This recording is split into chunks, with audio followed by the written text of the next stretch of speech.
And I'm live. Welcome, everybody, both those who are here and those who are watching us via the magic of YouTube, to Mopictive's June 1995 meeting. Right. We're turning the clock back at Mopictive, as tonight we are going to have the latest in HDV cameras, which can actually record high-definition video to mini DV tape. So now we'll jump 20 years later to the Mopictive 2015 meeting, where we have a number of great topics tonight. We're first going to hear from Andrew Finkel from Abel, Cine, who just has a few quick things to say about some of the latest and greatest in audio. After that, we'll hear from Juan Martinez, who's a senior product manager at Sony, who's got a few tidbits from Sony, particularly some things that were discussed at last week's Cine Gear show in Los Angeles. And following that, Mitch Jacobson is going to be demoing 8, count them, not 7, but 8 live SDI feeds into Adobe Premiere Pro, where this will demo a growing file and being able to ingest live. And finally, Alexis van Herkman, noted colorist and author of the documentation of DaVinci Resolve, will be here courtesy of our platinum sponsor, Blackmagic Design, and he'll be demonstrating to us some of the features of DaVinci Resolve 12, which should begin to be available. Their website says July, so hopefully July, August, we'll begin to see DaVinci Resolve 12, and then after that, our regular drawing, and finally after that, the grand prize drawing tonight, which is for a full license of Boris Continuum Complete, PC or Mac, a Fire or a Thunderbolt adapter for your Thunderbolt Mac, Thunderbolt dock from OWC, an 8 terabyte RAID from OWC, and finally from our platinum sponsor Blackmagic Design, a Blackmagic Ursa camera. So for those who are here, we have a limited number of tickets that are still available. They're being sold outside by Arnie, and tickets are $35 a piece. We can't take credit cards, but we take cash or checks made payable to New York Final Cut Pro User Group, which is what we are still incorporated as. Mopictive is just a DBA, and pizza is here. So I have to do 2 things. I have to not only be the producer and be the host, I've got to go sign the credit card slip for the pizza. So without further, and people are clearing out, but Andrew will go right now, and we're doing this, of course, for benefit of our live audience, so there better be people out there watching this live. So now I present Andrew Finkel from Abel, Cine. Thank you. This is really exciting. This is the big one. I hope everybody got their tickets in. It's pretty cool. So I'm going to be a little bit briefer than I normally am. We're not going to do the slides because Juan is here. We've got a really packed program for all of you guys.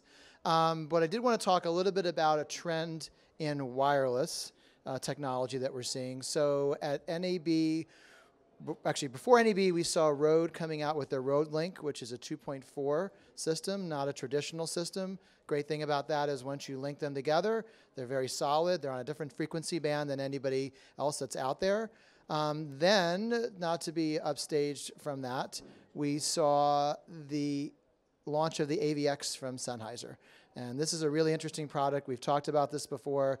It's literally the size of a little, like an XLR cable with a little transmitter. You plug that into your camera itself.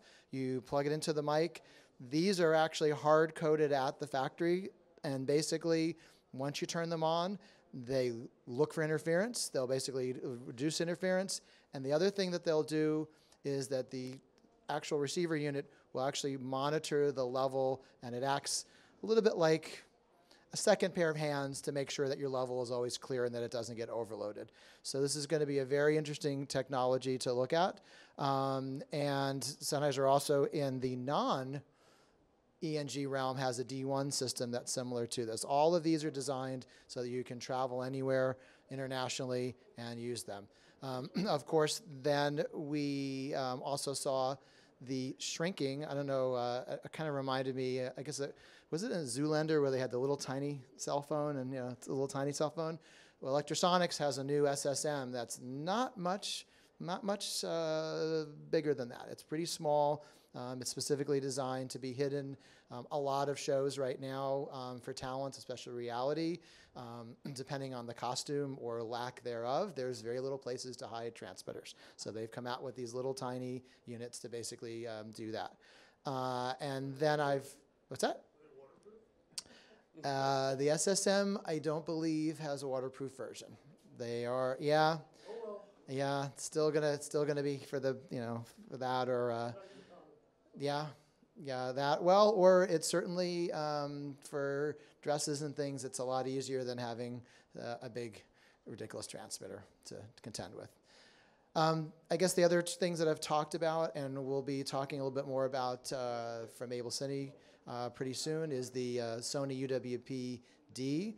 And I don't want to steal Juan's thunder, but I have written a little bit about the fact that now it does 4 channels, which is a really interesting feature, the FS7. So the UWP-Ds can work with that, and you can have multiple units. I won't tell you anymore. You'll just have to look out for what's coming. But there's also some capabilities to feed. Well, no, we've got some special content that we're gonna be working on that we're gonna go into depth with that, and including how to send signal from one transmitter to multiple cameras. So if you're doing a concert, we're gonna show you how you can basically do that. So are we? We're ready for Juan. We're ready for Juan. So without further ado, I will introduce Juan Martinez, the product manager for the Sony FS7. Take it away, Juan.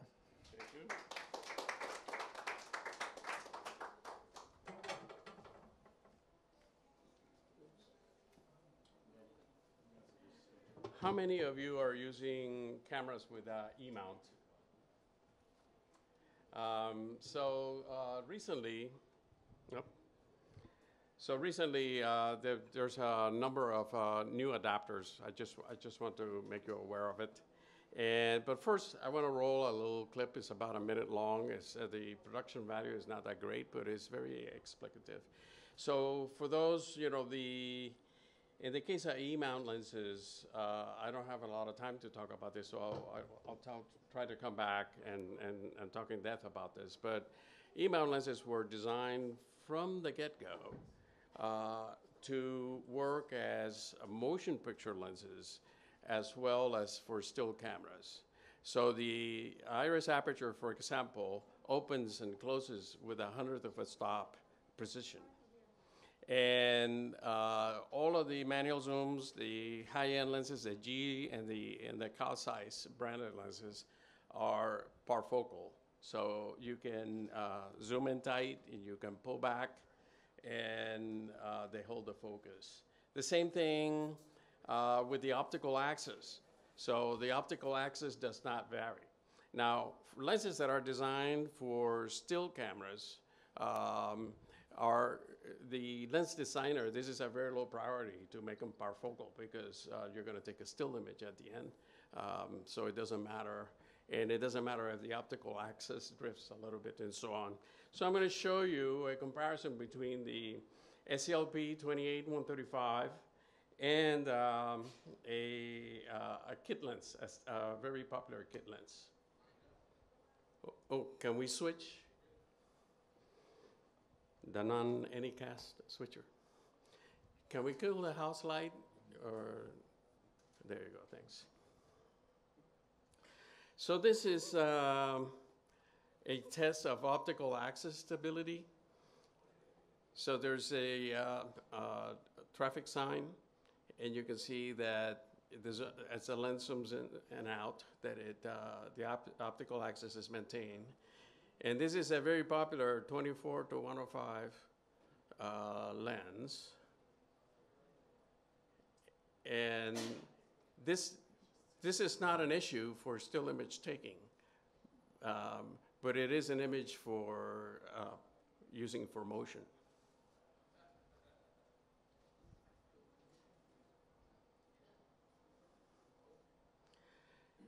And this is parfocality. So this is the 128, the 28-135 again. So it holds focus. as it zooms out. And this is a 70 to 200 millimeter from another brand. You can see it gets soft. It's easier to see in the little detail on the bottom by the trunk, the leaves, and on the bush. Juan, was this wide open? Do we know? Yeah. Yes?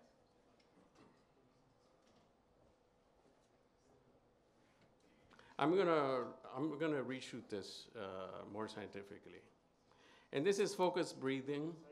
So the angle of view, you can see that with the 28 to 135, very minimal. And this is, again, the 70 to 200. And the image changes size dramatically. And I would have done this on the long end of the lens. I don't know why they did it on the wide angle. This was done in Japan. This is just outside the Sony Shinagawa headquarters office. I've been there many times. And just wanted to, oops.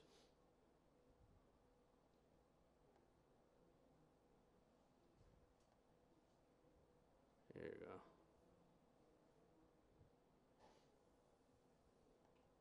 So I just wanted to mention that Metabones, oops, we have no. Yes, in PowerPoint. Please switch to the HDMI input. Still on your computer, PowerPoint changes the refresh rate sometimes.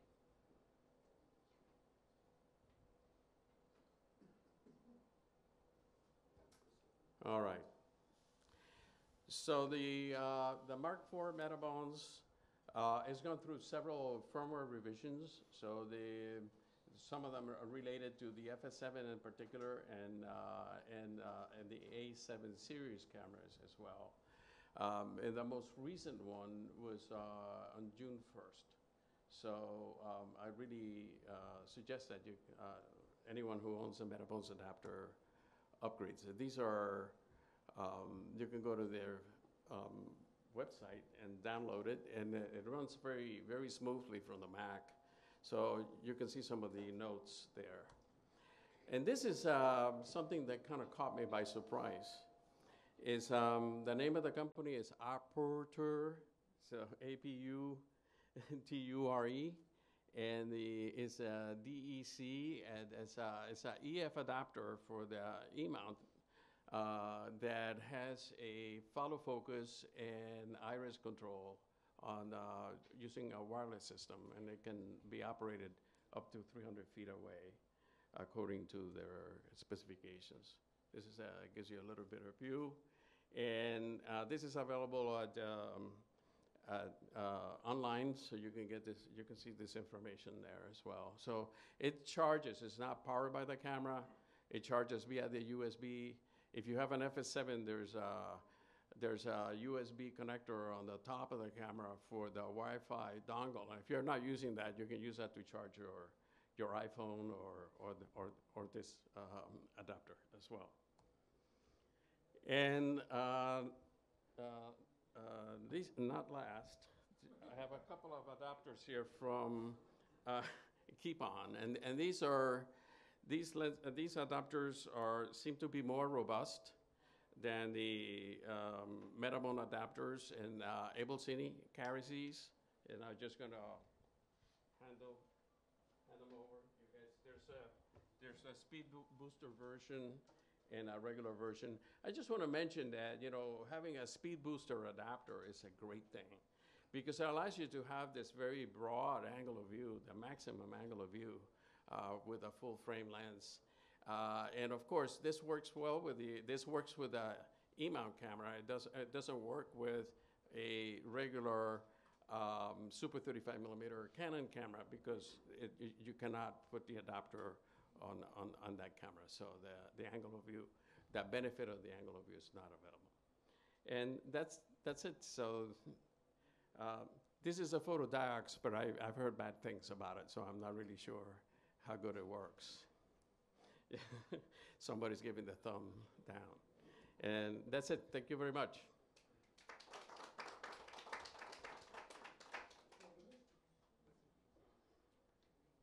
So I don't know. Public access location for me at 59th Street.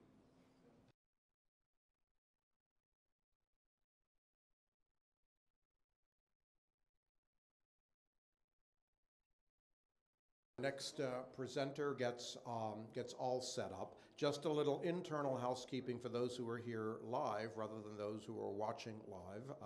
The pizzas are outside, and pizzas are going fast, so I would advise you please to do so. And for those of you who are not here, this is genuine New York pizza, which you're not going to get anywhere else outside of New York City. You know, possibly in my realm in North Jersey, you'll get something that is New York City pizza. But we're enjoying this vicariously for you who are watching this being streamed live. Also, for those who are here, you can buy additional tickets for the Grand Raffle or pick up your tickets for the Grand Raffle or pick up tickets for our regular raffle, which will have a few other prizes in it that we don't normally have every month. Mitch is about to get all wired up right now. And what he's going to be demonstrating is software and hardware combination, which will allow live ingest and editing of up to 8 SDI sources in Adobe Premiere Pro. This is kind of known as a growing file. That's the technology and terminology. Mitch will explain it all to you, but we'll turn the presentation over right now to Mitch Jacobson. Thank you. Thanks, Ed. Ned. Thanks, Ned, for telling him that the pizza's ready right before I come on. Well, I hope you had some pizza. Okay. Hi, everyone. I'm Mitch Jacobson. I'm the owner of Category 5 Studios here in New York, and I do a lot of multicam work in the studio and out in the field as well. And lately, I've been playing with some really cool toys I want to share with you and show you some techniques that I've been using to do live editing of multi-camera sources, both in the field and also in my studio. Just to kind of give you a rough idea, it's the ability to take as many cameras as you can max out on your system. I'll get into that in a second, because you can do more than 8. And then bring it into an editing system like Premiere, Avid, or Final Cut 10, and edit the files while it's being recorded. So if you have a live show, I've been doing award shows recently where websites want to have video clips made up of something that's happening live. And they want to flip that right away onto their website so their social media channels can get it out first and they can get all the exposure as fast as possible, because whoever gets it out first gets all the hits, right? So what I've been doing is I've been capturing network feeds, and I've been editing little packages. I sit there and I wait for a text message from a producer somewhere in LA or New York or wherever, and they tell me what they want as they're watching it, and then I cut the package and flip it out to Dropbox, Yala servers, or WeTransfer on the end. So what I'm going to demonstrate is a basic system, except, this is a Mac Pro trash can. Well, I bought this system. I used to call it trash can. Now it's called the tube, okay, because it used to be, anyway. And this is a G-RAID. It's 56 terabyte RAID. This is a 12-core trash can tube, and it's got 64 gigs of RAM. Recommended is 2 gigs of RAM per core. If you have more, the better, obviously. There's 2 D700 graphic cards in here. So this is basically the most maxed out. I can put some more RAM in, but other than that, this system is about as good as it'll get. This is a 56 terabyte G-RAID. Sweet. And it's Thunderbolt, 1 cable connection. And then this little guy here is made by DeltaCast. It's an I/O box. I have 8 SDI cables plugged into here, and we've mapped 8 cameras from around the room, around here, Abel, Cine, to the system. This is also a Thunderbolt in. So 2 Thunderbolt cables, 8 SDI feeds, a dongle that you use to unlock the movie recorder software, and of course the content. So we have 1 camera here. There's 2 cameras in the room. and some others scattered around. What I'm going to do now is I'm going to open up Movie Recorder software and Premiere Pro. So this is the Movie Recorder software. On the left-hand side, there is the 8 inputs from the DeltaCast box, the SDI box. And each one of these has a feed from one of the cameras. This is this camera. So now you're seeing one camera. You can do this with as many as your system will allow. Down here you have viewers. I'm going to turn on a 9-viewer box. We have 8 channels coming in. I'm going to turn on all of these. And then I'm going to select these sources. So I'll put 2 and 2. Here's 3. Hopefully all these will come on quick. There's 4, 5. I feel like I'm on Sesame Street all of a sudden. I can count. 6, 7. 1, 2, 3, 4, 5. Oh, I missed one here. I can't count. There's 6. We'll make this one 7, and we'll make this one 8. So 3 is down. Maybe it's a cable issue or something. But you can see now 8 sources live. They're reading time code actually from the system clock in the Mac. It's military time for 6:50 p.m. And you also have other options I'll show you here in preferences. There's a time code option here for the Mac clock, audio LTC that you can feed it, or time code buddy. Time code buddy, briefly, is a small time code generator with a built-in Wi-Fi. It's awesome. You can generate time code to your local set with ad hoc Wi-Fi network and pick it up on your cameras or on your Mac or whatever, and it constantly generates and regenerates time code sync to your cameras so everything stays happy. And it also comes with a free app, so you can load it up on your iPad. And I don't know if it's on here or not. Let me see. So you can make a digital slate with your iPad. Now, let's see. So, you know, time code is usually a big deal when it comes to this stuff because you want to make sure all your cameras are going to be in sync. So not embedded in, not embedded time code then? Yes, it will embed it. You can pull in off of the SDI cables if you have time code embedded from your cameras. So if you're jam syncing all your cameras to a time of day, for instance, that time code will run through the SDI cable with sound, and it'll come through the box, and you can bring that in, and it'll generate that same time code to all your cameras on your sources. Yeah, so I was just looking at camera 3. All right. So now out of the sources, since we're talking about sources, each one of these can be renamed. I just left them as the originals. But when you go into each source, you can rename it. You can pick what format it is that you're sending it so that that matches. The field pixel format of 8-bit or 10-bit, audio sample size, and then your application time code. If it's coming in off the card, if you wanted it to come through your SDI, you would switch it to the video card time code, and then you could pull in your SDI time code. Pretty good. And you go through and do that with all 8 of them. Over here, you can mute these when they play back. And there's a play, record, pause button for each source.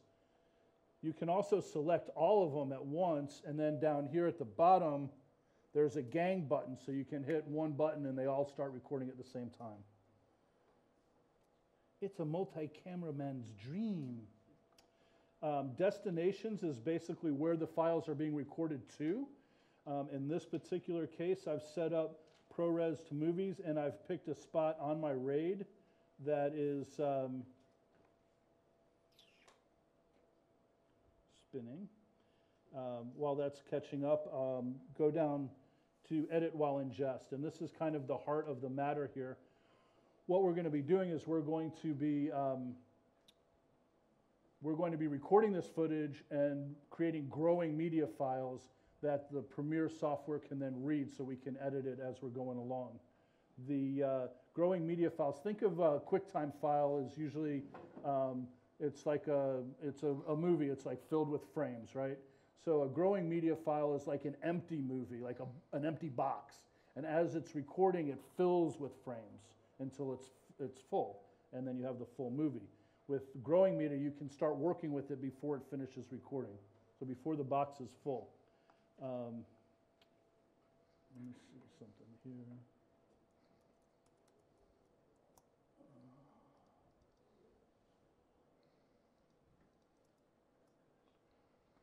Okay, so there's different ways. I'm not going to get all, I don't have a lot of time, but basically the classic edit while ingest method, you can set the time of the file. I want it to be 1 hour. If it goes over, it creates another file, and each file would be an hour long, and there's no frame lag or in between, so you can marry those together in the end. Usually I prefer smaller files because then I know I got it, you know, and then it goes on to the next one. You can update it. So when it finishes, if it's less than an hour, it'll only be 30 minutes or however long it is. And then you can also pick the format of your files. I'm working in ProRes LT here. Smaller files, do you prefer what rate? Well, it all depends on what you're doing. If you're doing multicam for the web, LT is fine because you're never going to use more than that bandwidth. But if you could, let's say, for instance, you're doing a high-res situation and you want to do like kind of an offline-online workflow, you can also set multiple destinations. So if I wanted to, I can go down here and pick another QuickTime destination and say, maybe send that to the desktop and do it again as maybe a proxy file. And now I've got 2 destinations. It'll record 2 files for each camera, one onto my RAID in 422 LT, another proxy file onto the desktop. If you're hooked up to a SAN or a RAID, a local media storage system, you can work in an online-offline workflow, and you can have various editors tapping into it and grabbing files and cutting all stuff at the same time. So that was just an example, so I'll kill that, and we'll start moving real fast. You can schedule recordings. This software is pretty intense. You can also work over the web with this. If you have it set up somewhere, you can dial in from somewhere else and control it all. It's pretty cool.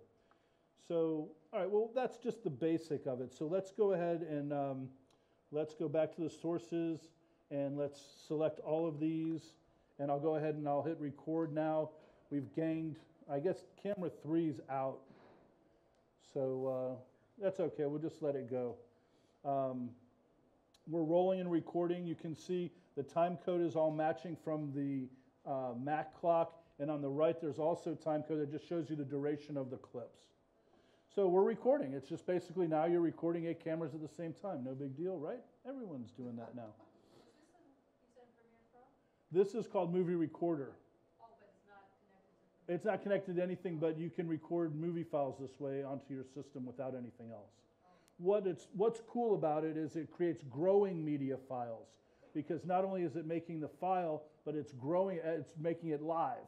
So it's making a file as you go along, it's filling in all the extra frames as you're recording forward. But it gives you the ability to now go work in Premiere and pick up those files and start editing before you're finished recording. So I'm recording all these files and they're still recording. I go into my edit software and I can see these in the media browser. There's the 8 cameras in the media browser. Before I move any further, I just go into a preference setting in Premiere for the media, and I just want to point out one quick thing here. This is where Premiere talks about growing files.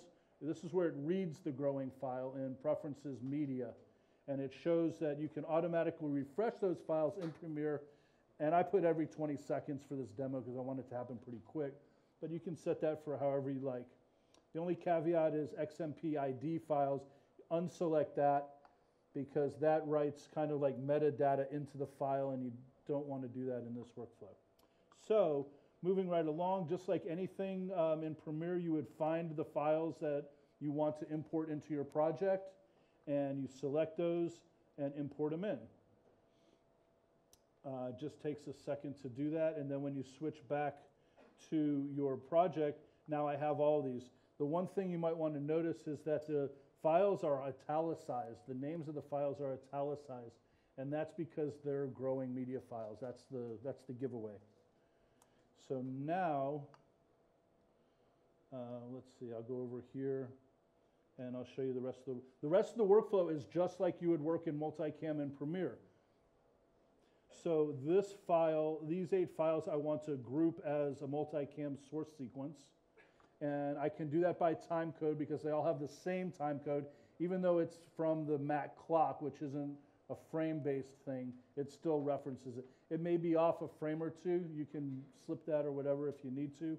If you had a timecode buddy or a Crystal Sync type Jam Sync timecode source, it would be lock solid. And if you had audio on your files, you could also group them by sound waves or endpoints if you wanted to do it manually. So once you do that, it makes a multi-camera source sequence, which I will now bring down into an actual sequence. So now here's the actual sequence of me doing my thing. And if I switch over here to multicam, you can see that this is actually a multi-camera project with the 8 sources in Premiere now. And if I, wait a second. Okay, here, I'll make it bigger. So now I'm playing it down, and let's say I'm just doing my edit. I'm doing that. This is not live anymore, but we're still recording. So, so basically, hey, okay, we're editing, and I'm going to do this because in a minute we'll go back to that and we'll find it. So there's my edit, and when you stop editing, you can notice in the timeline your edits got picked up, and if you take it in off of multicam and go into composite video, you can see that when it refreshes, is it added to the timeline as well? Is it added further? Okay, yeah, let's talk about that. Good question. Refreshing. So now if you go back here to the process clips and you look at the duration of them, they're 4 minutes and 28 seconds. There's a frame or two off on this one.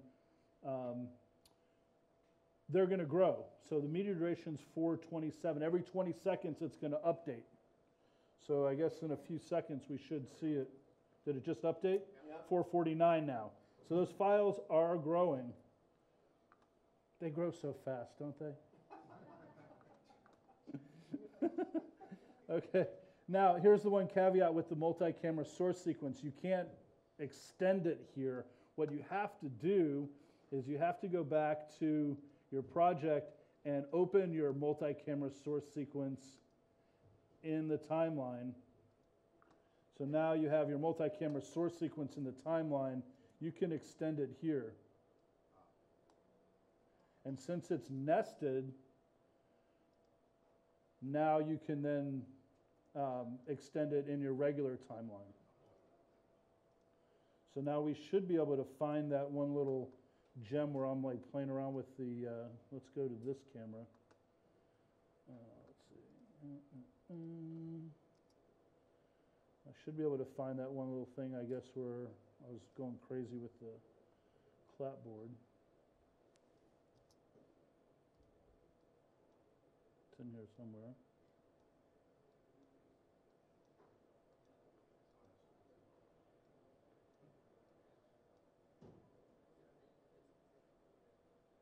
There it is. Is that it? Yeah. Well, I hate that. I can't stand the way my hat made my hair look that way. So I'm just gonna go over here and cut that part out.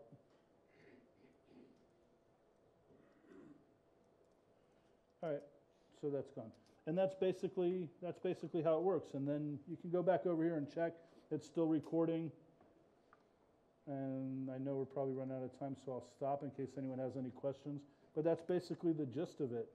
And then for the workflow that I've been doing with the award shows, I'll cut together a package real quick during the show while it's still recording, because they may have 2 or 3 more packages soon coming up.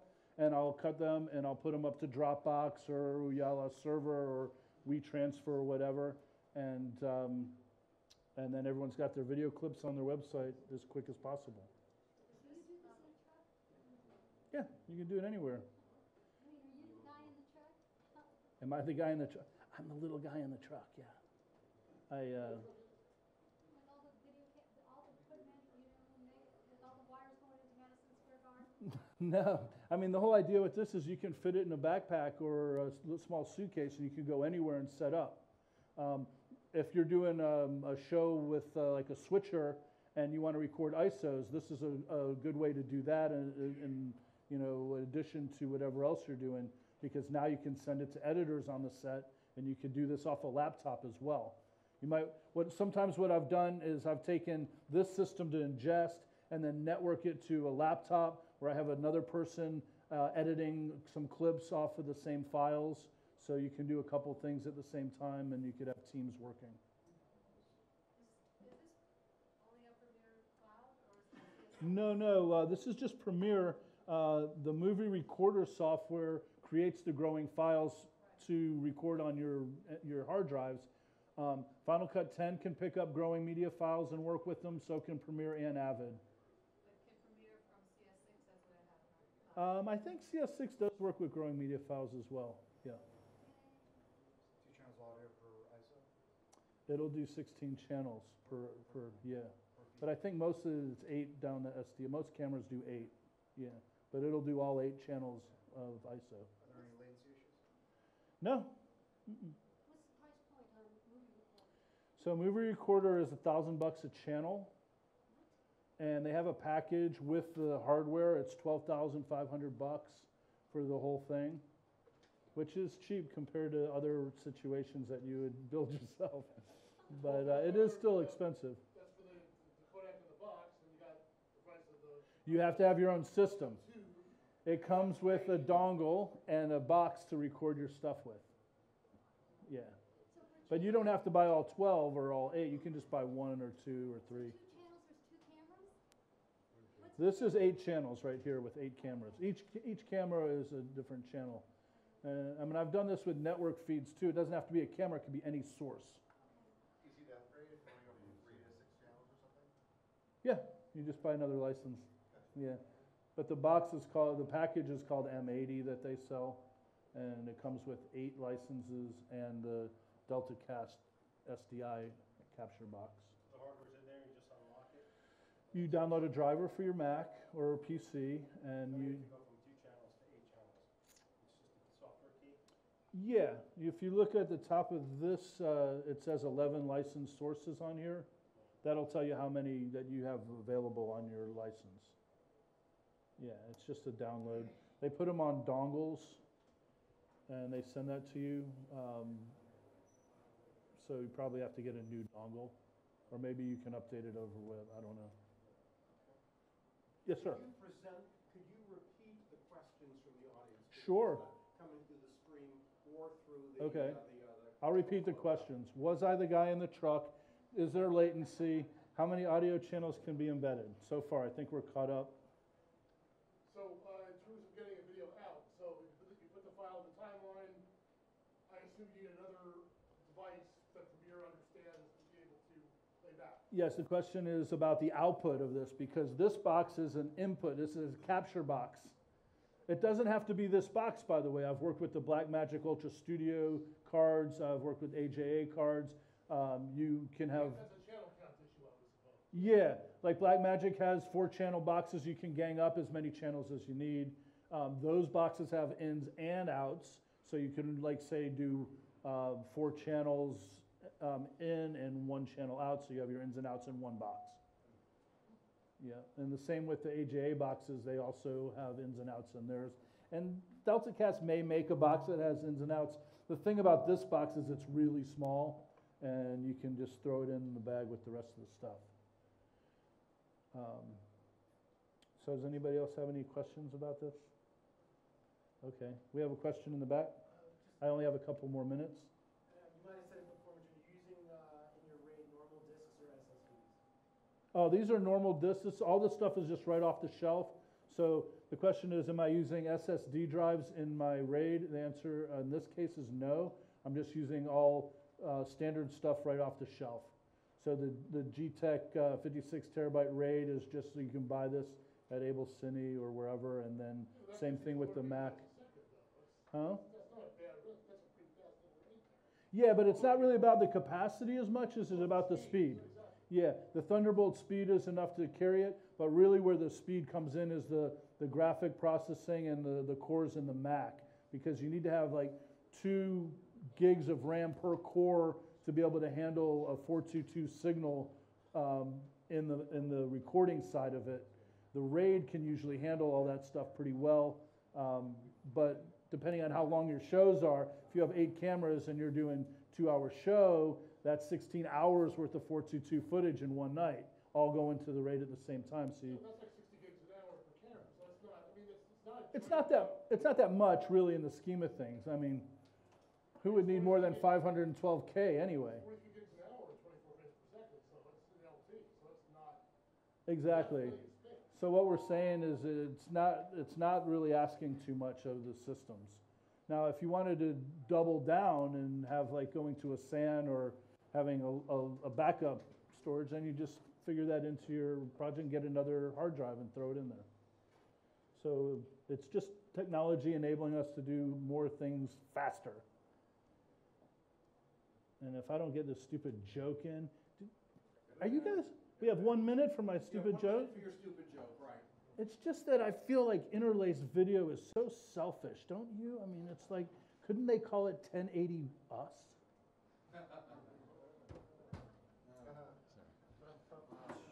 All right, I'm out of here. Thank you very much. I mean, it's not as bad as the routine that I have. That could be pretty tasteless. Of why is Avid still calling its networked storage solution ISIS? I think that is a terrible name to be using. I mean, it's they could use as a storage so fast you'll laugh your head off, and it's just. I just think it's really a very, very bad choice. So I am thrilled that the product that Mitch has demoed has both high quality as well as a very sensible name. We will also be raffling off tonight in the regular raffle Mitch's book called Mastering Multi-Camera Techniques.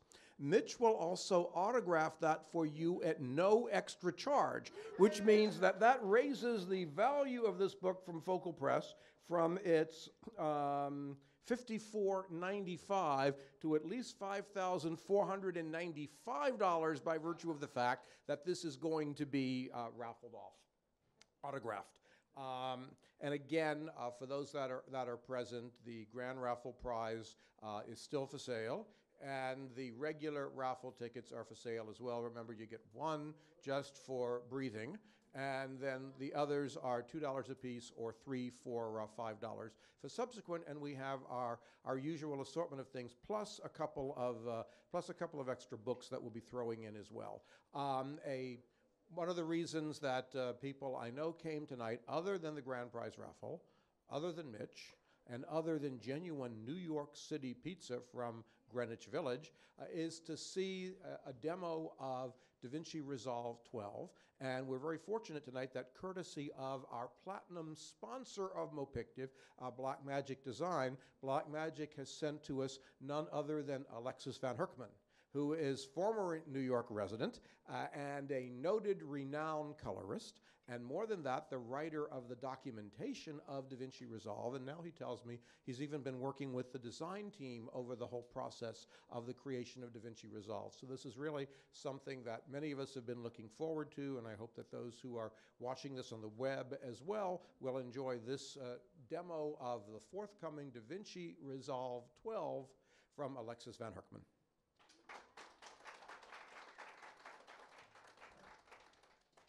Hello, everybody. So first things first, I want to make sure that I've got the correct resolution. Can I see the mirrored screen on the projector, please? Whoever's in charge of the projector. Just want to make sure.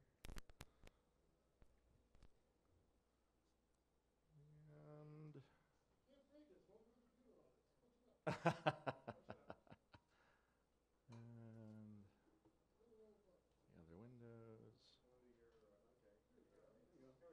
Okay, good. Good, good, good. So yes, I'm going to be showing off DaVinci Resolve 12, which if we've got the right resolution, should load up in no time at all. Thank you, thank you. Okay. So this is a project I'm loading up that I directed back in December. I'm going to move this so I don't have to slouch the whole time. So DaVinci Resolve 12, this is a big year for us because over the last couple of years, I mean, you all know DaVinci Resolve is one of the premier grading systems around. DaVinci has a long, long 30-year history in grading, and this product has been used to grade some of the biggest movies and TV shows you've ever seen. But over the last 2 years, we've slowly been adding editorial features, preliminarily online editorial features, things to make our colorists and finishing editors' lives easier. And the more features we've been adding, the more people have really responded and said, well, could you add more? Why can't I do creative editing in this product? And we've really heard you. So this year is the first year that we've tried to gather up enough features to really turn DaVinci Resolve 12 into a creative editing platform. So DaVinci Resolve is now an NLE that's married to a high-end grading system with a lot of finishing thrown in.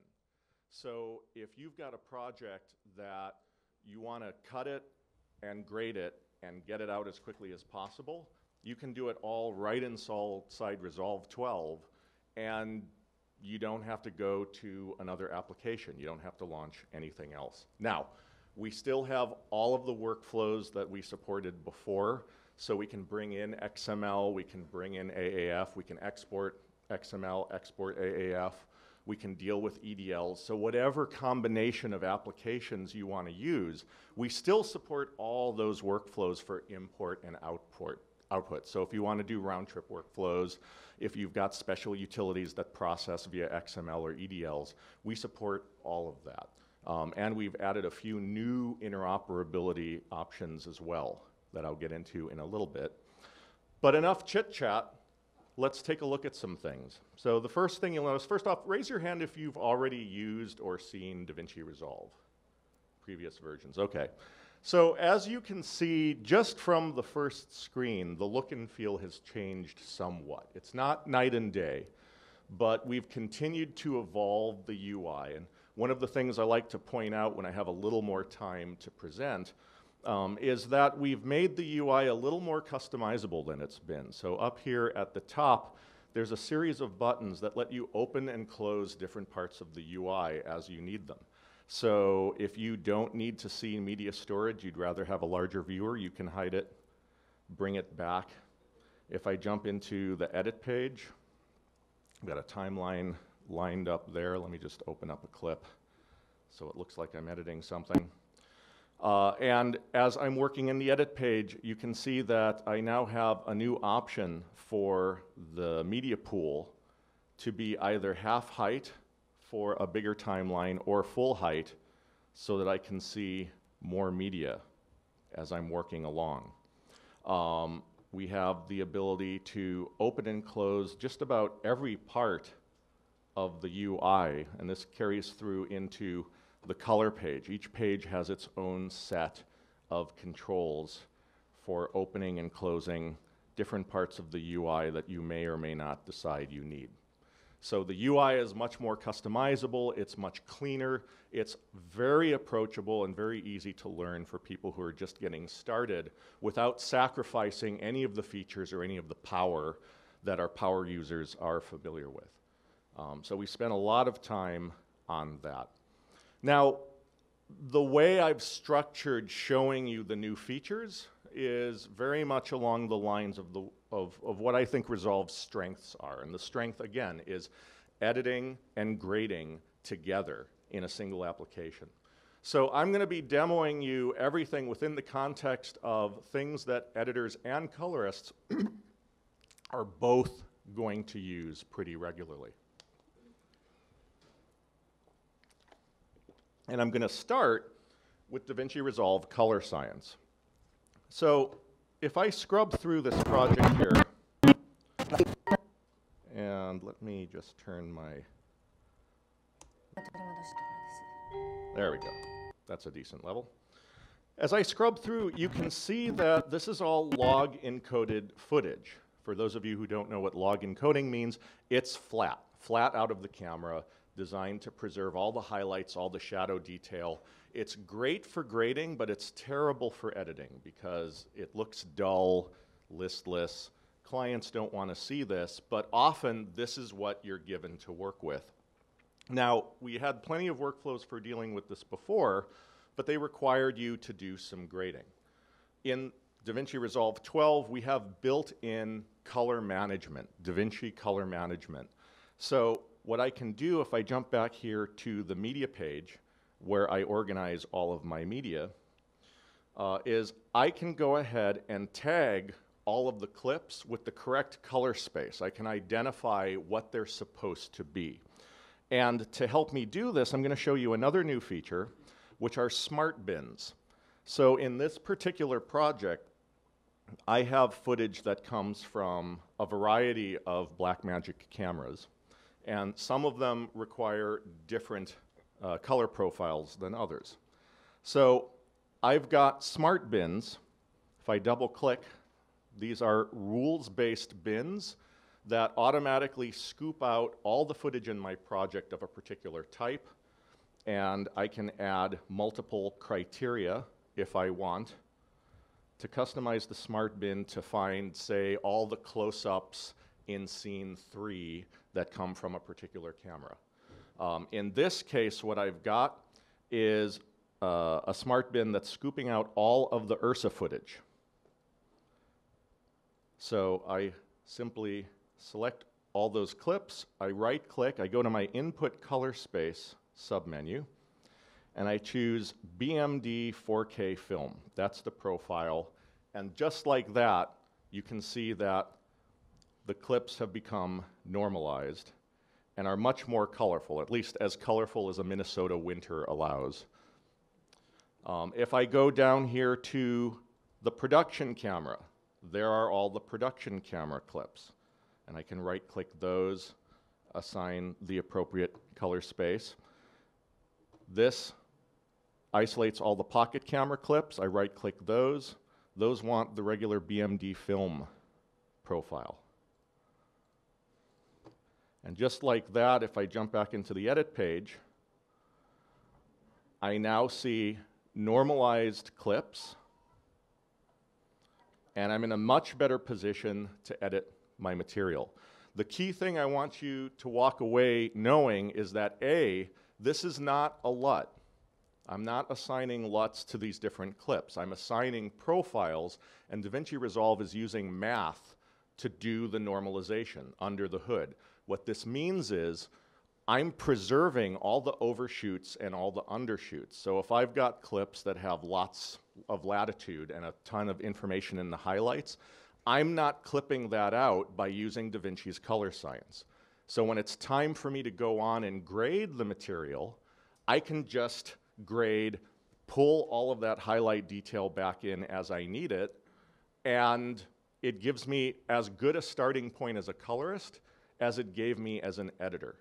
And as many formats as you have, you can assign profiles to all of them. So you can mix Alexa footage with Blackmagic footage, with red footage, with whatever you want to throw at it, even 5D footage that's otherwise unassigned, and it's just 709 material. We give you profiles for a lot of different cameras. So instead of just having a one single switch that kind of normalizes everything more or less, we're actually doing a color space conversion for each type of clip that you identify that's precise and specific. So this is completely trivial to use for any editor, and it's really easy to use for colorists. It's going to give you a fast starting point for you to start working. So that's the color science. Do you have some for like S-log, C-log, and all those? We do. So if I, be aware, this is an alpha version of the software from NAB. We're still working on it. We're going to be releasing public beta sometime in July. So this isn't a complete list of everything we support, but if I show you the list, you can see we've got the regular Rec 709, we've got 2020, we've got the P3 versions, we've got S-Log 2, 3, Cine S-Log 3, Canon Log, Panasonic V-Log, Cineon, if you're bringing in film material. So we're giving you a pretty complete toolkit, and that's all built in. So color science is a really big deal, even if you're an editor. Flat footage is evil. So, yes? Are you coloring the original footage, or once it's edited in that medium, like a media box? So this is all camera original material. So, I mean, it's your choice, right? You can either edit and use the camera original material if your computer is robust enough and your storage is fast enough to accommodate it, or you can go ahead and export a series of transcoded clips, which you can use instead. One of the other things we are working on, but it's still a work in progress, is a newer proxy mechanism that will handle a lot of that for us as well, but that's not something I'm equipped to demo tonight. So we wouldn't really be able to use the letters NLE if we didn't do multicam. And we were very aware of that. So we implemented multicam. That's going to be the next thing that I'm going to show you. If I open up my multicam folder and pull this out a little wider, you can see that I've got a bunch of performance clips from a band. So I can select all these clips, right-click them, go down to the bottom here and choose Create Multicam Clip using selected clips. Now, when I create a multicam clip, I have several options. The thing I want to call your attention to is I have the ability to use in-point, out-point, time code. If I want to sync these clips together using whatever jam-synced time code I had on the camera, I can use that time code, or I can do waveform syncing. We have both options built in. And we even have an option to move the source clips to an original clips bin after I've done this. So I can turn that on and click Create, and then I get a multicam clip. Now, I've already taken the liberty of creating a multicam project. So I'm just going to open that right up because it's got a nicer audio track than was built into the angles. So to edit the multicam, all I need to do is put the source viewer into multicam mode, and I see all of the angles in the clip in the timeline. I can choose however many angles I want to view. If I want to drop down to 2 by 2, I can do that. And then I can play through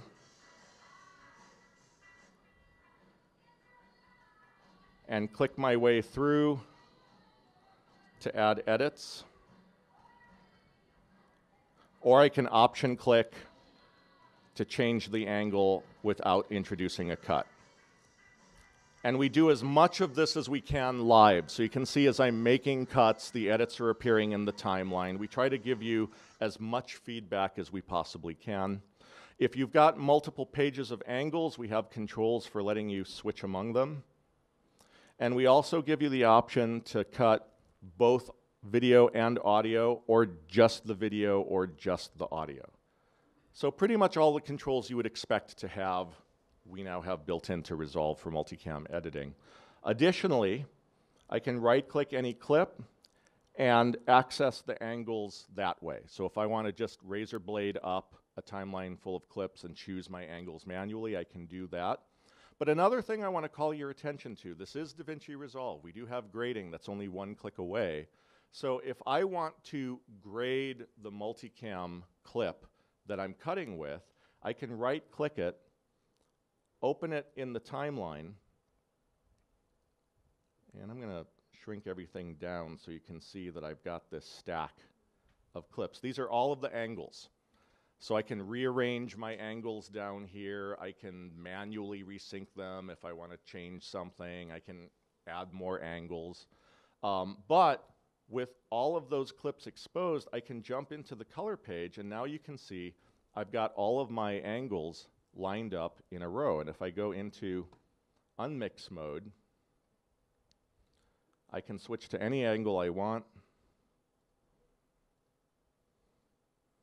do a grade, and then when I'm done, I can go back to the edit page, exit that clip, and I'm now multicam editing with graded material. So I can jump back and forth between grading and cutting all day long whenever I want, because grading is literally right there, and I'm grading. So that's multicam. Question? With multicam, can you mix resolutions and codecs? Can I mix resolutions and codecs with multicam editing? Yes, I will repeat the questions for the benefit of our viewers. And the answer is, I'm pretty sure yes. And I'm only saying I'm pretty sure yes is because we're still working on it. And that's not something that I've personally tested. But certainly mixing codecs is not a problem at all. And I'm reasonably sure that mixing resolutions should not pose a problem. You know, just like, Alexa will also, get some with an iPhone, but you gotta put it all. Exactly, exactly. Mixing Alexa footage with an iPhone, boy, that would be a fun project. Yes. No, exactly, exactly. I mean, you're going to get anything, right? Clients are just going to give you bundles of all kinds of crazy media. So yes, by and large, Resolve is really good at managing mixed resolutions. We have a very, very deep feature set when it comes to managing clips of varying sizes and choosing how you want to resolve that or not. So yeah, we've got a ton of options for resizing. Any other multicam questions? Okay. So you've done some multicam editing, and then you decide it's time to do a little bit of trimming. And we've got some really spectacular new trimming tools that we're introducing in this version. I'm going to shorten the media pool so I can get a wider timeline so you can see what I'm doing. So, just to give you some perspective, we do 3-point editing. We do all the kinds of edits you would expect: inserts, overwrites, edit on top or superimpose edit, replace edits. All the basics we were showing off last year and the year before that. Last year we showed off multi-clip trimming with 1 clip per timeline. This year we're expanding that to multi-clip trimming, as many clips on as many tracks as you want. So I'll show you a few different examples of this in action. So for example, if I wanted to grab this edit and that edit and that edit, select the trim tool, I can go ahead and ripple all 3 of those edits at the same time. So let's just pretend that those were inner titles, and I needed to cut all of my inner titles at once. I can just select them all, tighten up the whole timeline. It saves you time. You're not having to do one thing at a time. You can do a bunch of things at the same time. For instance, if I go back here to the end of my timeline, I've got my credit sequence, and I'm just about ready to go home, and then I get the phone call from the client: hey, could you just trim a few frames off of all of those titles, right? And you've got 100 end titles. Well, now it's easy for me just select all those edits, press the U key to select what half of the edit I want to trim, and then I can numerically trim -3 frames, and I'm done. Or, I want to jump back here.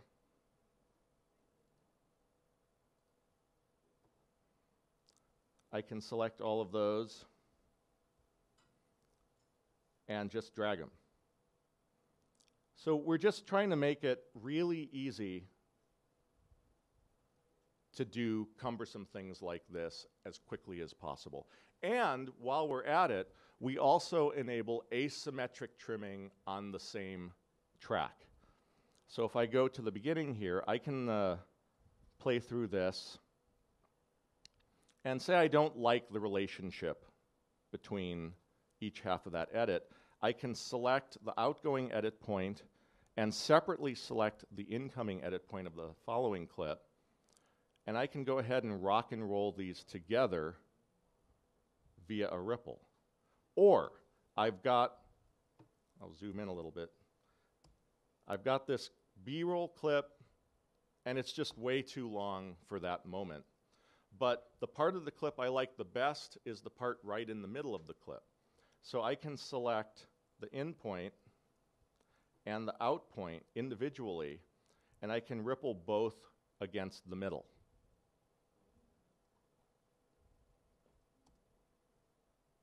So now I've got that perfect glance, and it's just the middle of the shot. We're trying to make it more fluid for you to do any crazy thing that might pop into your mind.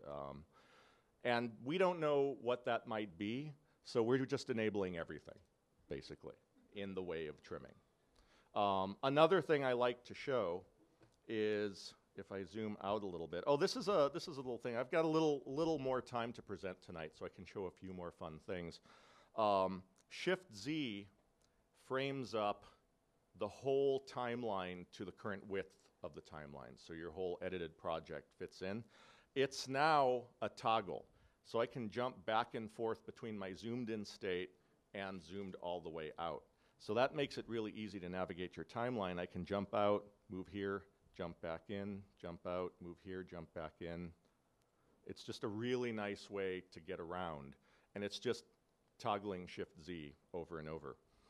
So let's say that I want... That's an edit. It's across all timelines? Shift-Z. Shift-Z. Across all timelines and color? Just the current timeline that's open. It'll do it in color timeline, or do the rest of the... The color timeline works differently. It's supposed to work in the color timeline, and when we ship it will. It doesn't work in this build. But yes, colorists in the room, you will have this in the mini timeline. Yeah. That was actually my original feature request. But it's great to have in editing too. So I jump back to the selection tool. I select these 3 clips, and I want to slide them together. In the previous version, you couldn't do anything in this situation, but now I can slide these 3 clips as a unit. So we're not going to stop you. If you make a selection and you want to move it around, we're going to let you do it. And here's another new feature. We have a new dynamic trimming mode that's really cool. The previous dynamic trimming mode we had, you hold the command key down and you can press J or L to dynamically trim whatever you have selected. So that's great, but you can only do forward 100% or reverse 100% or fast forward. We didn't give you all the different JKL modes that you had. And another thing I want to call your attention to, we've been spending a lot of time on audio playback.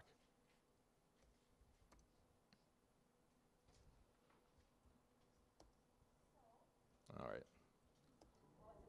There we go. So as I'm scrubbing around the timeline, we've now got playback in all directions, and on Mac OS X, we have pitch-corrected slow motion forward playback.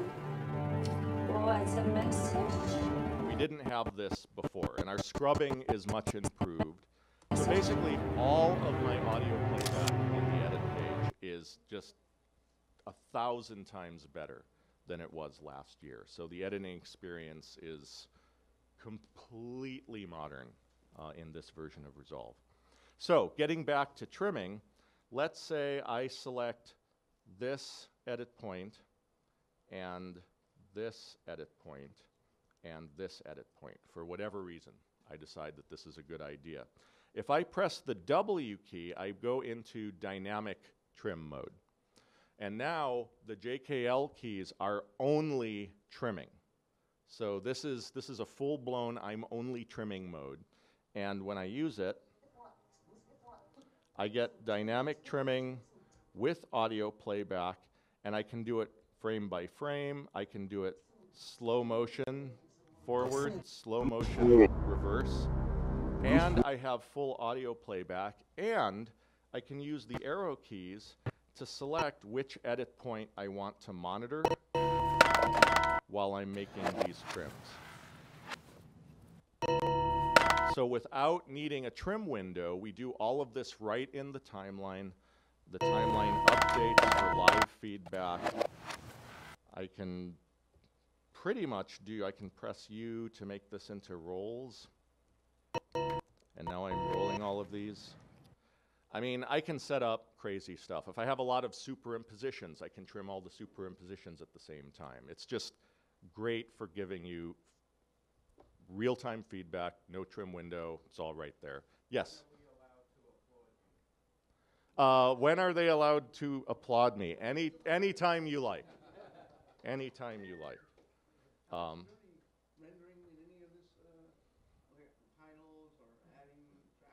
So we do as much as we possibly can in real time. I mean, that's part of the grading story, right? If we couldn't do as much as we could in real time, we wouldn't be a very effective grading environment. If you cross that threshold, whether it's using open effects plugins that are super processor intensive, or noise reduction, or anything that really, taxes your system beyond its capabilities, then we have the smart cache, which basically will, whenever you're not doing anything, quickly render as much of the timeline as it can and cache it. So now you're editing and grading the cached media. And that's a very sophisticated mechanism that I don't have a lot of time to go into. But yes, we do have caching. You can cache to any codec you want, so you can cache for finishing to a high quality format if you like. It's a great mechanism. I use it constantly on my system. So while we're tightening things up and modifying the edit, there's one other new feature I want to show that is really cool that we've added in version 12. I've got this cross dissolve here. I can now open dissolves up, and we have a transition curve.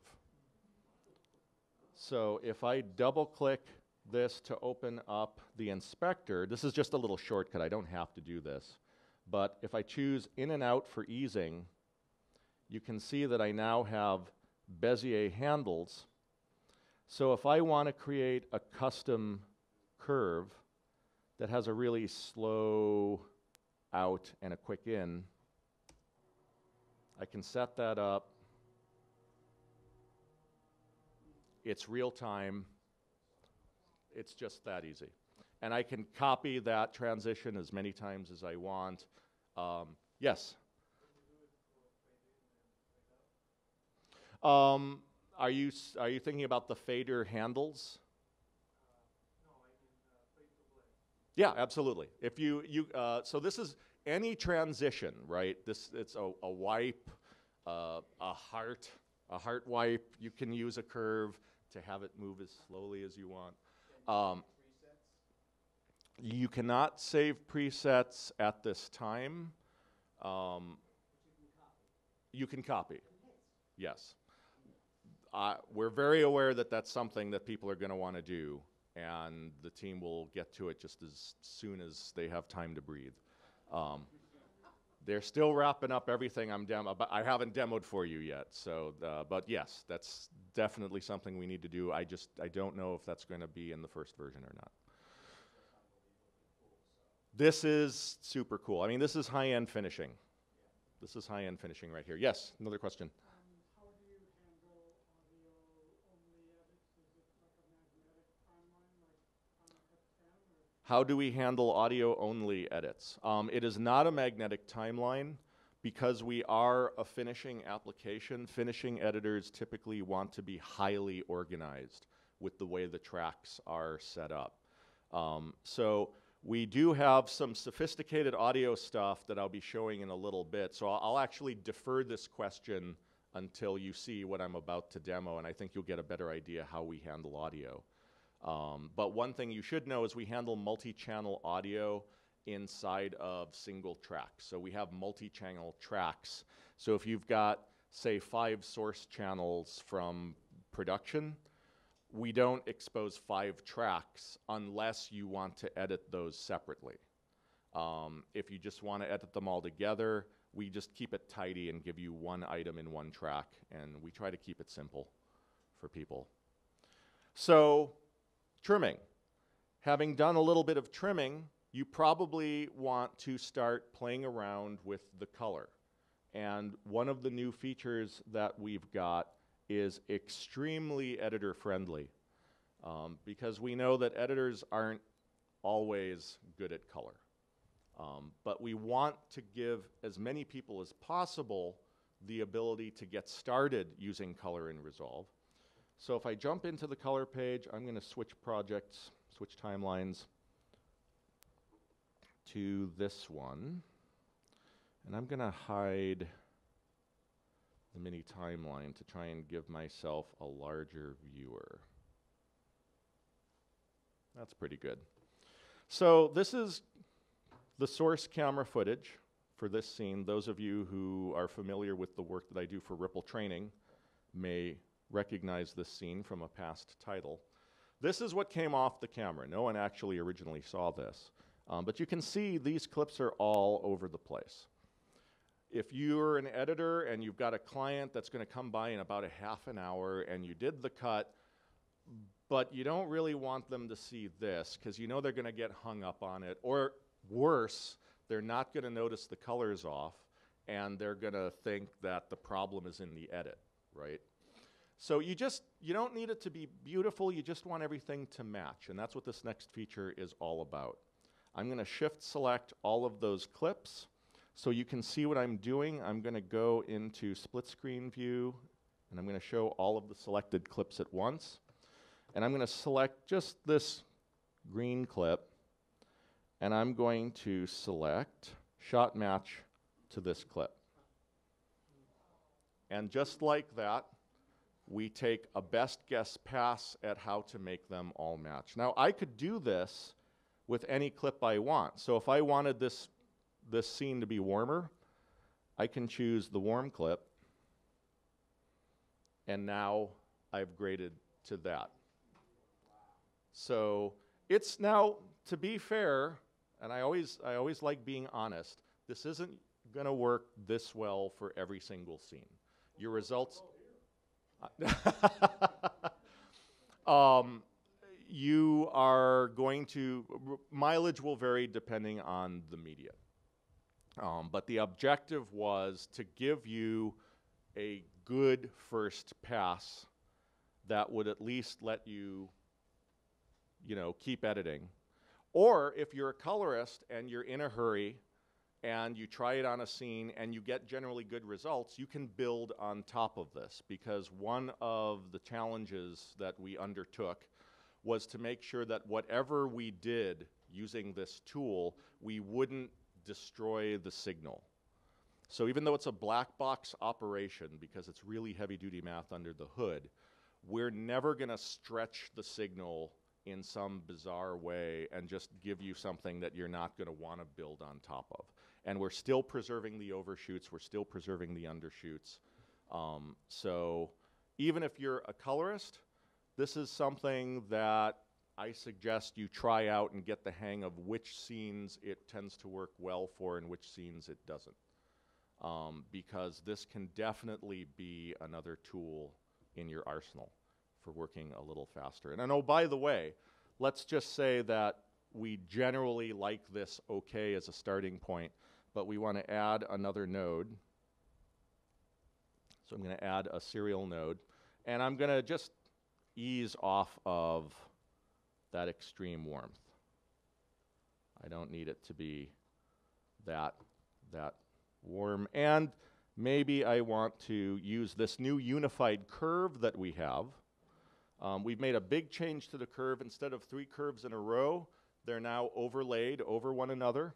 And we have the ability to let you adjust the top and the bottom of a curve in the way that we didn't allow you to do before. So this is a much more Photoshop-like experience. So you can use the curves to set levels now, if you want. And so I just add a little bit of an S-curve there. I just want to make this a noticeable change. Maybe I'll drop the saturation a little bit.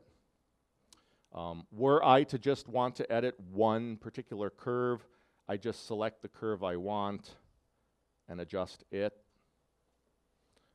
If I want to relink the curves again, I simply click the link icon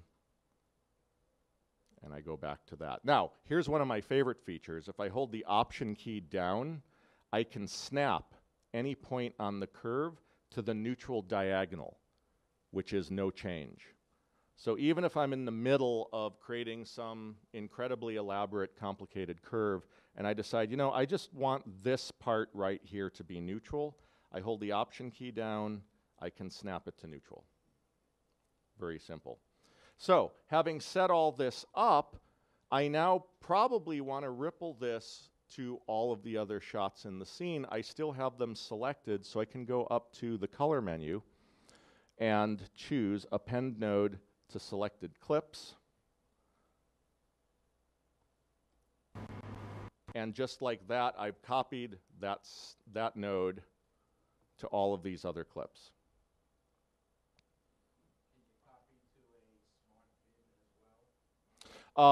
We don't have smart bins in the color page per se, but we do have smart filters. The question was, do we have smart bins in the color page? We have always had the ability to filter the thumbnail timeline in different ways to isolate, you know, for example, all the unrendered clips, all clips that are flagged with a certain color, so that you can work more quickly by just focusing on the clips you need to compare. Now we have smart filters that work exactly in the same way as smart bins, but they serve to filter the mini timeline. So as much metadata as you or your assistant populates the media page with, you know, if I select a clip and open up Shot Scene, if you can take it upon yourself to give yourself shot information, scene numbering, take numbers, descriptions, keywords, things like that, you can create smart filters inside the color page that lets you do any kind of filtering you can imagine. And I've already started using it on jobs that I've been doing, and it's incredible. I mean, basically, whenever in the past you wish you had a particular filter that we didn't have, so you'd send us an email, and then, you know, a year later we'd add it. Now you can just make it yourself. And they live inside the project. Once you create it, you can always use it. So smart filtering, that's very cool. And oh, by the way, after I've added an adjustment, if I go back into the color menu, you can select multiple clips, and let's say I want to reset the curve because ultimately I don't like the way that works. I can go back up here and I can ripple the node changes to selected clips. So instead of having to create a group, I can just make a selection, make a change, and ripple that change with one command. So the colorists out there are going to love this and use this constantly. It's an amazing little addition. There's lots more, but I want to jump over to audio. So you've done a little bit of shot matching, things are looking a little bit better. Now you probably need to do just a little bit of mixing before the client comes in so things aren't embarrassingly all over the place. And we've tried to, again, audio in previous versions was not our strongest suit. We've tried to remedy that as completely as possible in this version. So I'm going to switch over to my audio mixing project, which has a bunch of tracks of audio going on. One thing that people forget often is that we have the ability to name tracks. You just click any track name and you can type in whatever you want. So we let you be very organized. And the first thing I'm going to show you is I'm going to open up the audio mixer, which now has a home. It's dockable. It will also be undockable if you want to drag it to another monitor, or you can use one of our multi-display layouts, which will let you put the mixer over here and have a timeline over here. We have a tall timeline mode. Again, lots of different ways of customizing your UI. But if I play through here, I've got music down here on track A4. Now, we've always had the ability, as long as we've had a mixer, to switch between track mode and clip mode. So we've always had track levels, but what we didn't have was any way to keyframe the track levels in the way that you can keyframe clip levels. So what we do now is we have a control that lets you switch any track to display the track levels. These are the track levels. Now I can manually keyframe them by option clicking and dragging the levels around if I want. Or I can use the mixer. If I go over here, this is track A6. I can put this into touch mode. I can play and record automation in real time. Again, we give you as much real-time feedback as we can, even going so far as to draw the keyframes live. Now, you can record automation for levels, but you can also record automation for pan, or if you have filters installed. On Windows and OS X, we support VST audio filters. So if I go into the effects library, you can see we have a new audio effects category. On OS X, we support audio units. So if you're on OS X, you've got a bunch of audio filters to work with just right off the bat. If I go up to the top here, you'll see this little effects badge here. And this effects badge is telling me that I actually have an audio filter applied to the whole track. So I can apply audio filters to clips or to tracks. So if I have a particular clip I want to add noise reduction to, I can do that. Or if I want to compress an entire track's worth of audio clips, I can do that. And we give you access to the graphical UI if that audio filter does in fact have a graphical UI. We've been doing a lot of testing with the iZotope plugins, and my apologies, I recently reinstalled my system and I don't have the iZotope plugins to show. But if you've got their great, I think it's RX4 noise reduction, that works a treat right inside of Resolve. So again, at the track level or at the clip level, you've got your choice. We give you a lot of power, and we also give you the ability to either keyframe or dynamically automate using the controls in the inspector, controls in any audio filter. So you can automate those as well. Yes? Will it support our most popular fader panels? Not in the initial version, but we are definitely aware that that's something you're going to be wanting. So, you know, feel free to send us email, because we always love to hear more upvotes for a particular feature, but I would like to imagine that's something we will see in the future. So yeah, that's just a taste of the audio. I mean, there are some other little features we've snuck in hither and yon, but these are the highlights. I think you can see we're taking audio pretty seriously inside of Resolve. And if all of this isn't good enough for you, or if you just rather work with a seasoned professional that's running Pro Tools off somewhere else, the last thing we've added that I'm going to demo for audio is, yep, you're anticipating me, export to Avid Pro Tools via AAF. So I can select this preset, I can load it up, and now I'm exporting a reference video and an AAF with all of the audio needed to hand off in a convenient bundle, and done and done.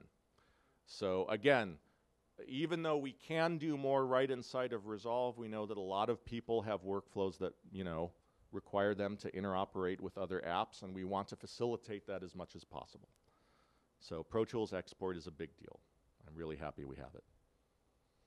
So having done more audio, I want to end on some of the really cool new grading features that we've added that I'm very, very excited about. So I'm going to jump back into the color page, and I'm going to open up my last timeline of the evening. And this has to impress you, whether you're a colorist or not. So we've always had a really good tracker. Raise your hand if you've seen our tracker demoed before. We always demo the tracker. It always gets a round of applause. But every year, the team finds a way to make it even better.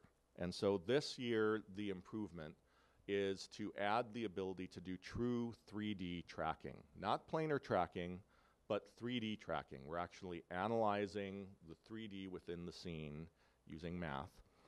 And yes, this math thing you refer to. Every once in a while, I do write the manual. And every once in a while, I'm like, you know, could you guys just give me any little nugget that I could put in the manual explaining how this works? And then they start trying to lay the math on me, and I'm like, I don't know how to communicate that to people. This isn't actionable, so click the button. It's magic. It's amazing. So anyway, if I go to the mini timeline, there's my marker. And in node 2, I have a window that I've created. A very complicated window. I would never have done this in previous versions of Resolve. Say I want to cut down the glare in that snow or otherwise treat it. If I drag through this shot, it's a crane shot, there's just so much going on. This isn't something I would have tried before. But now, if I open up the tracker, we have a new perspective 3D option. This is an option you can turn on and off. You're not necessarily going to want to use it for every single track you do, because what perspective 3D is good at is making a window stick to a surface. And you don't always want it to stick in that way depending on what you're doing. In this case, this is a perfect example of when you do want it to stick. With this set up, all I do is click the track backwards button, one click, and then I just watch the magic.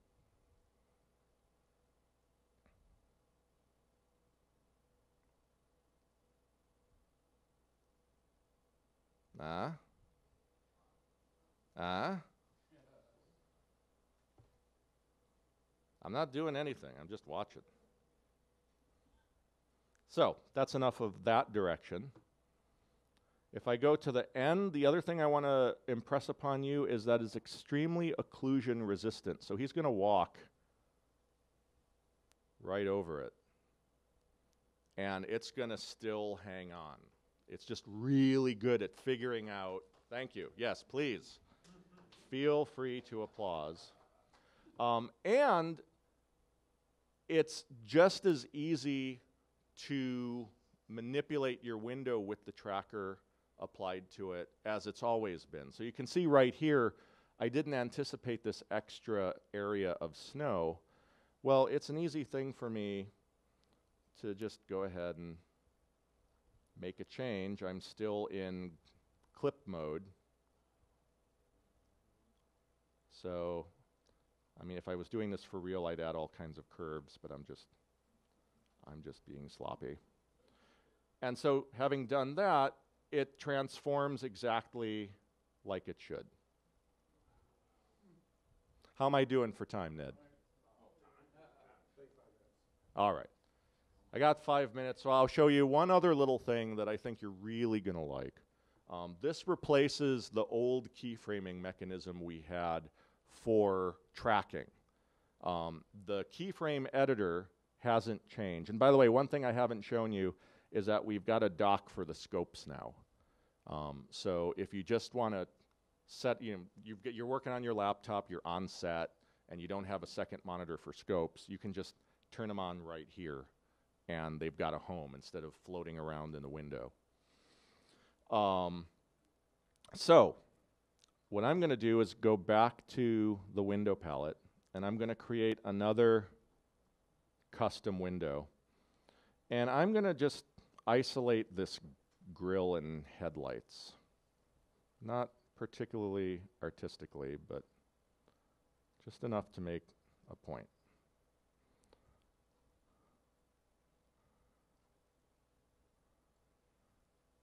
All right. So this is hugging the grill pretty well, and I'm going to go into the tracker.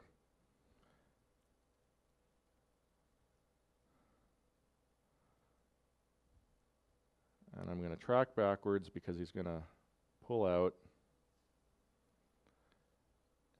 And as that happens, you see we're doing a good job, but it's not perfect. It's still slipping a little bit. And so here's how easy it is now to do a little bit of roto work in conjunction with the tracking that you're doing. So the first thing I'm going to do is I'm going to go to the last frame where the window was sticking well, and I'm going to switch to frame mode. In frame mode, I am now rotoscoping and creating dynamic animation to the window. So with this done, I'm just going to wiggle one of these control points to drop a keyframe here in the track graph.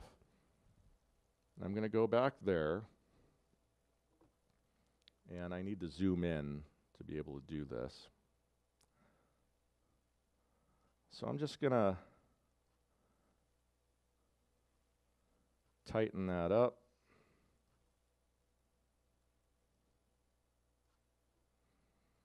And keep going.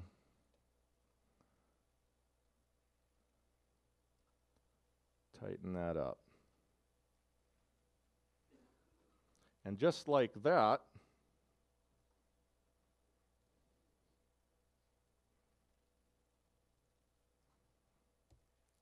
you can see I've just keyframed the fix. Totally smooth. How much work was that? So you can pop into frame mode whenever you want. Heck, you can even do this to rotoscope using any of the windows, even if you haven't done any tracking. And we keep track of every point you've moved. If you add points, we can deal with the addition or subtraction of a point all the way through the whole animation of the shot. So it's just become faster than ever to deal with things like that. So yeah, the tracker is pretty fantastic, but we also have a new keyer, and our new keyer is pretty fantastic too. So I'm going to start out with a softball shot. I've just got this shot of a woman against this blue wall, and I'm going to go to the keyer palette, and in the modes we have a new 3D keyer. Now this is we call it a 3D keyer because under the hood what it's doing is it's actually using the samples you create to scoop out parts of a 3D model of the gamut that you're in. So it's a pretty sophisticated keyer. All you need to know, though, is that it's incredibly fast to use because all you do to make a key is draw lines over the area you want to key, and then when you turn on your highlight to see what you're doing, you can see with one line I've created that key. Now, if I want to touch up this noisy area down here, I can draw another line, zoom that to fit, and just like that, I've got a really good key. Now I've got a little bit of fringing. This could be fixed easily with new matte finesse controls. We have a new clean black control and a clean white control. The clean black control lets me clean up problems in the matte, and the clean white control lets me clean out problems in what I'm keying. And so basically with 4 drags of the mouse, if I turn my highlight off, I can do something as bold as rotating the hue of that wall. And if I play through that, 4 drags of the mouse. This is faster and most of the time more accurate than the other keyers we have available. Now, let me show you another shot just to show you the accuracy part. So, I've got her and she walks past this wall. Now, if I just use the regular HSL keyer, I'll just drag that. You can see that that wooden partition is, it's skin tone colored, right? So the better a key I pull of her, the more of the wood I'm going to get. It's a real challenging situation for the HSL keyer. So I'm not going to use the HSL keyer. What I'm going to use is the new 3D keyer. And I'm going to sample her face. Pretty much the same area I sampled before, but now if I look at the key, you can see that this sample has much more discrimination than the HSL keyer. And if I add one more line to her cheek, just to get a little more of the shadow, you can see that I'm still omitting most of the wood. I'm bringing in a little bit of speckly shadow detail, but I can get rid of that using these clean black and clean white controls. And I'm in a much better position to be able to just track a garbage mat around her face now and not have to worry about a halo from when she crosses the wood. And again, this was what? This was four adjustments. So I've been using this a lot on the projects I've been doing. And this keyer is not just good for qualifiers. If you're working on an edit, you're an editor, and you've got some effects that you want to just do a quick green screen for, right? Well, you don't even really have to think of this as a quick green screen, because the 3D keyer is a great green and blue screen keyer as well. So what I'm going to do is I'm going to show you how to set up a composite inside of DaVinci Resolve. So I'm going to right-click in the node editor, and I'm going to add an alpha output, because I can create a matte and feed it to the alpha output in order to create transparency, as opposed to holding out a region of the image to do a color correction. So with this there, all I need to do is draw a couple lines to make a couple samples. You see each sample I pull appears as an item on the list. I can eliminate items from the list if they're not doing me favorably, if they're not doing me a good job. Or I can toggle them on and off if I want. So let me take a look at that. Yeah, that's pretty good. So what I'm going to do is invert that key and attach that key to my alpha output. And if I turn off the highlight view, you can see that I'm now building a composite. Well, I've got all this garbage up here, but fortunately, my windows also make great garbage mats. So I'm going to just draw a mat. And I'm going to track that in. I'm going to turn off rotate.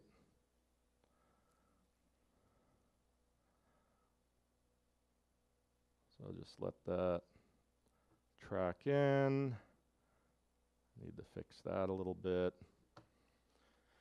Now, if I go back to the keyer, and I'm going to blow this up again, I have despill built in to this keyer. So with one click, I can despill all that noise. I can turn those paths off. And now what I'm going to do is I'm going to create another node. And for the coup de grace, I'm going to right-click the background plate, and I'm going to use that shot match function to shot match the green screen foreground to the background. And now, just like that, I've got a fairly sophisticated composite with one small problem that I'll take care of later on. And one last thing I'll show you, this is for you colorists out there, and compositing artists for that matter, is we have another new feature where I can add a corrector node, and I can actually attach a key output. Let me just delete that. I can attach a key output to an RGB input, and the RGB input to a key output. So at this point, I can actually grade my key using any of the color tools that I've got. So I can use my curve, right, to go ahead and grade the key. Heck, I can use noise reduction on that mat. I can do whatever I want to the mat, just right inside of DaVinci Resolve. So we've got some incredibly sophisticated capabilities just built in for whatever you need to do. Again, for the editors out there, I really encourage you to think of the color page as the world's greatest inspector, because you've got everything you could possibly want to do to the image located in that color page. So that's what I've got to show you tonight. Are there any last questions? Those last question are, except for, of course, the noise reduction, are all of these features available both in Resolve Lite as well as in full Resolve? That's a great question, because every time I do these presentations, the marketing team gets angry with me. They're like, you forgot to mention that it all works for free. Everything I've demoed for you tonight, with the exception of noise reduction, is available in the Lite version, which is a free download with negligible restrictions. Up to UHD resolution, unlimited nodes in the color page, all of these features, all the editing works in Resolve Lite.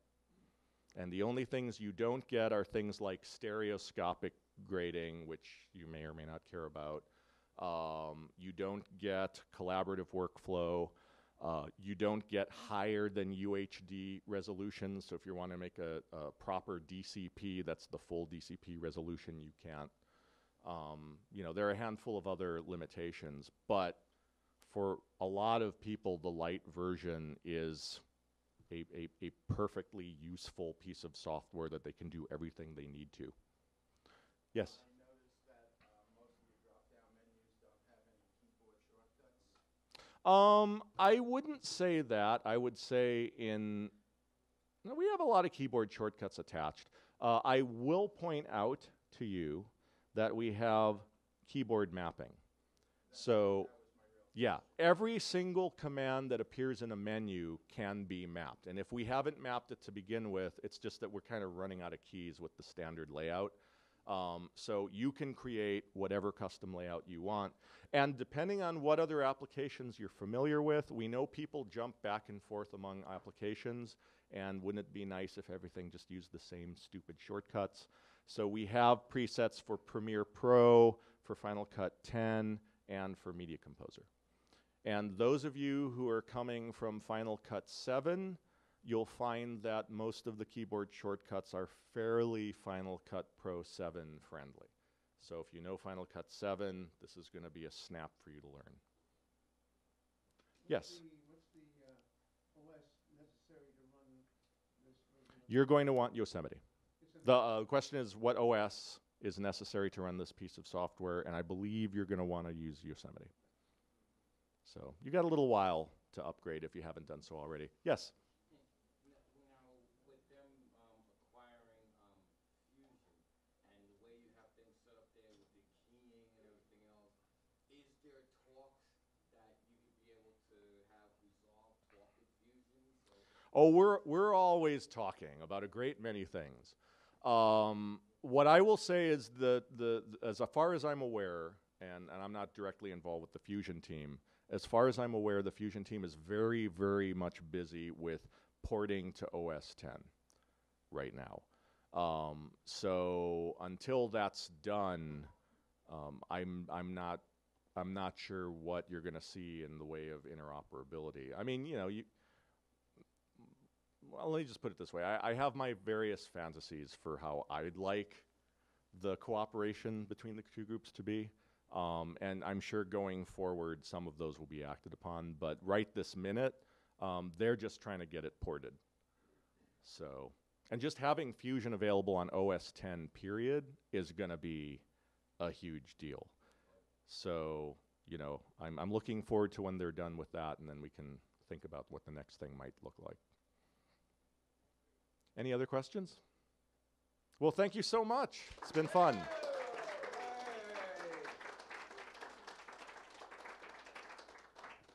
And thank you so much, Alexis. That was an amazing, amazing presentation. Many of us saw parts of this at NAB, but this really was a much more in-depth presentation because of the time frame that we had than actually had occurred at NAB. So we thank you so much for that, and thank you so much to our platinum sponsor, DaVinci Resolve, for sending us not just a Resolve demo artist, but one who writes the documentation and who is intimately involved in every aspect of the application. And the amazing part about this is it's basically free.